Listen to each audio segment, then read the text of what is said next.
नागरिकांनी एकत्र येऊन विकासाच्या बाजूने उभं राहिलं पाहिजे आणि विकासाच्या बाजूने महायुती आहे आणि त्याच्यामुळे महायुतीला मतदान केलं पाहिजे असं मला स्वतःला वाटतं. जसे कारखाने पळवले, तिथले बिझनेस पळवले, तसे तसा महापुरुषांना देखील पळवले जात आहे, नेत्यांना देखील पळवले जात आहे, असे आरोप आता म्हणजे एकूणच महायुतीवरती संजय राऊत करताना पाहायला मिळत आहे.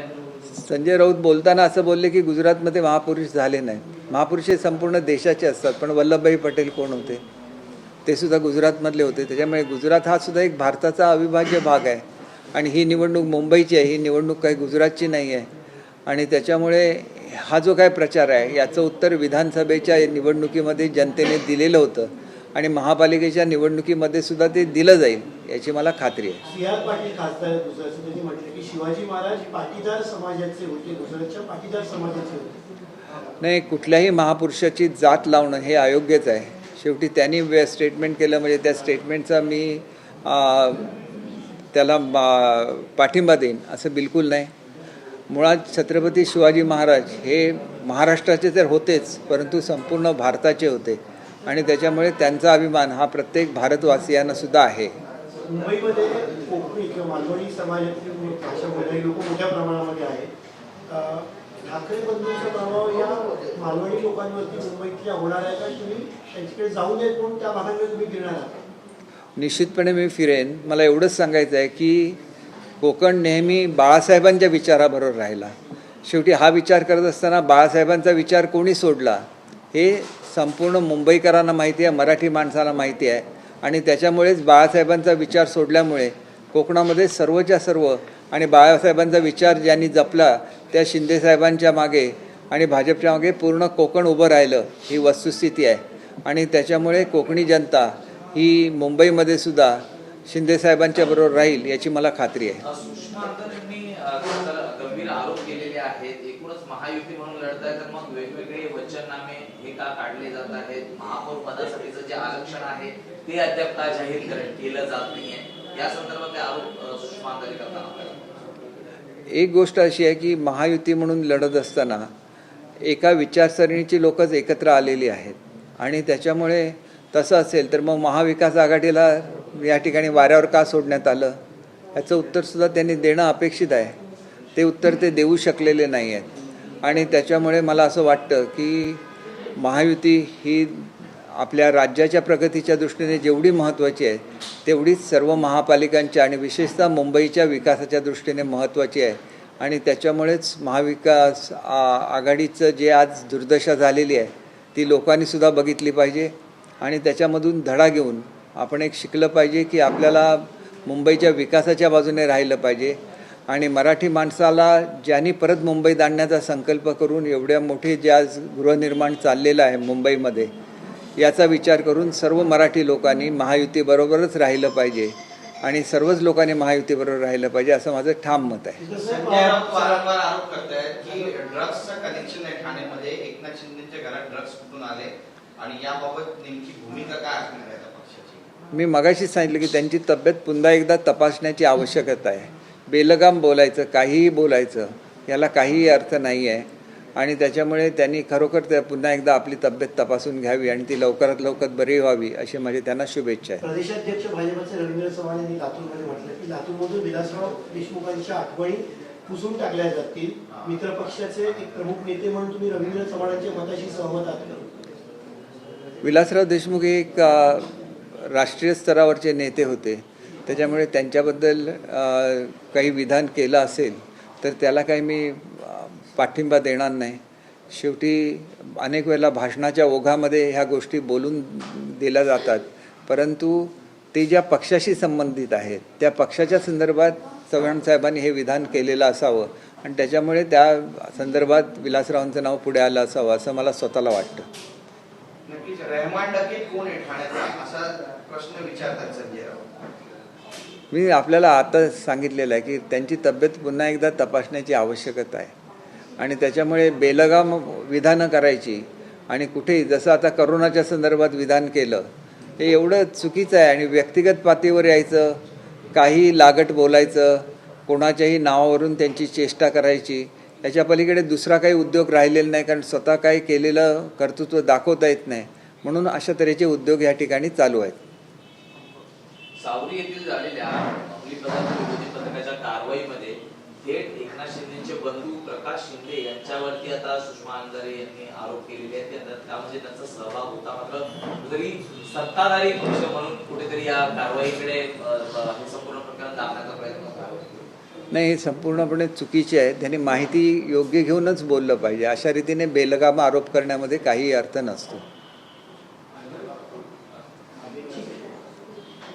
हो. सर हिंदी में बता दीजिए। सर हिंदी में एक्सप्लेन कर दीजिए आज का क्या। देखिए, आज बीएमसी की इलेक्शंस हो रही है, पूरे महाराष्ट्र में इलेक्शंस हो रही है. इस वक्त जिनको अपने हारने का डर है वहीं इलेक्शन कमीशन के बारे में कुछ बातें कर रहे हैं. तो इस तरह से जो संवैधानिक पद है, जिसको कॉन्स्टिट्यूशनल अथॉरिटी है, ये निवडणूक आयोग है, तो उसके बारे में ऐसी बातें नहीं होनी चाहिए. ये बातें होना ही उनके वो हार रहे इसका प्रतीक है. दूसरी चीज़ ये है कि अमित साटम जी के बारे में जो बातें की गई, जिस तरह से उनकी निंदा की गई, वो बहुत ही गलत है. मैं भी कोंकण से बिलोंग करता हूँ. ये पूरे कोंकण वर्ग के जो लोग हैं उनका एक तरह से अपमान है.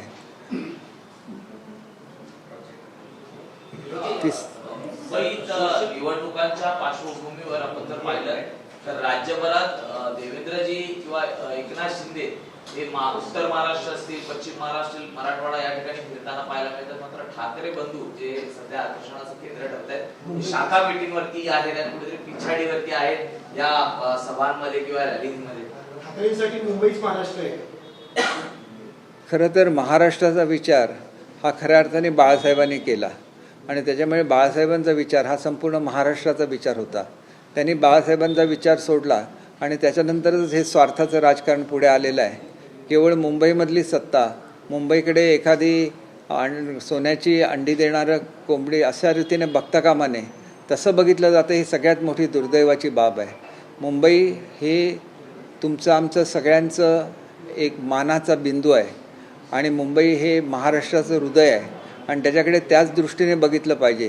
केवळ मुंबईपुरता विचार करून चालणार नाही, संपूर्ण महाराष्ट्राचा विचार केला पाहिजे. आणि त्याच्यामुळे स्वतःच्या स्वार्थासाठी मुंबईकडे पाहणं हे अत्यंत चुकीचं आहे, असं माझं स्पष्ट मत आहे. विलासराव देशमुख को लेकर का जो बयान सामने आया है उसे आप कैसे देखते हैं? और रितेश देशमुख का ट्वीट आता है कि विलासराव देशमुख जो है सबके दिलों में जिंदा है, आदमी है.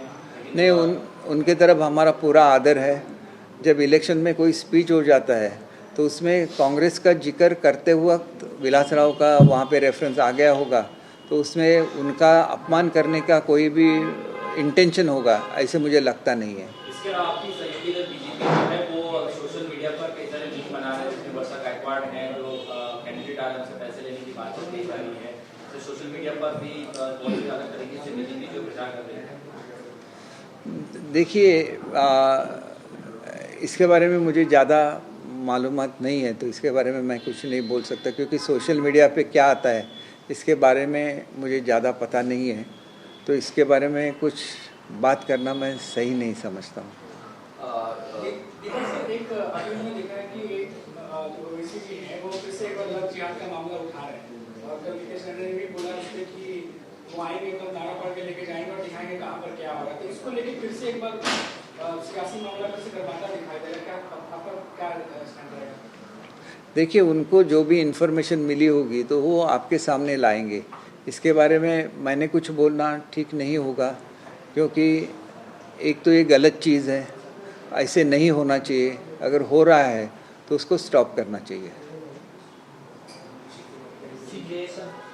सीके पाटिल ने कहा है कि शिवाजी महाराज जो है वो पाटीदार समाज के हैं और कैसे देखते हैं, क्योंकि बहुत पूजनीय है महाराष्ट्र में. महाराष्ट्र में छत्रपति शिवाजी महाराज बहुत ही पूजनीय हैं. तो इसके बारे में मुझे ऐसे लगता है कि ऐसी स्टेटमेंट नहीं आनी चाहिए. किसी भी महापुरुष का जाति का कोई उल्लेख करे तो ये गलत ही बात है. हालांकि सब महाराष्ट्र जानता है कि छत्रपति शिवाजी महाराज भोसले फैमिली को बिलोंग करते थे और उनका एक पूरा जाज्वल्य इतिहास रहा है. तो इनके बारे में ऐसी बात नहीं होनी चाहिए. कुलाब्यामध्ये काही काँग्रेसचे उमेदवार होते किंवा अपक्ष उमेदवार होते, यांना उमेदवारी अर्ज दाखल करता आला नाही आणि त्यावरून त्यांनी निवडणूक आयोगाकडे धाव घेतली होती. मात्र निवडणूक आयोगाने त्या ठिकाणी असलेले अध्यक्ष, विधानसभा अध्यक्ष राहुल नार्वेकर यांच्यावर देखील त्या उमेदवारांनी आरोप केले होते. त्यामुळे संपूर्ण प्रकरणामध्ये तिथले जे निरीक्षण अधिकारी आहेत किंवा राहुल नार्वेकर आहेत यांना क्लीन चिट दिल्यामुळे आयोग हे सत्ताधाऱ्यांचा एक विभाग असल्याचा जो आरोप संजय राऊत करताना पाहिला. नाही, मी आपल्याला अगोदरच सांगितलं की त्यांची तब्येत अजून पूर्ण बरी झाली नसावी, त्याच्यामुळे असे बेलगाम आरोप ते करतायत. शेवटी वस्तुस्थिती राहते. निवडणूक आयोग नेहमीच निष्क्रियपणे काम करत असतात, त्याच्यामध्ये कोणाची बाजू घेण्याचा कुठलाही प्रश्न उद्भवत नाही. थँक्यू.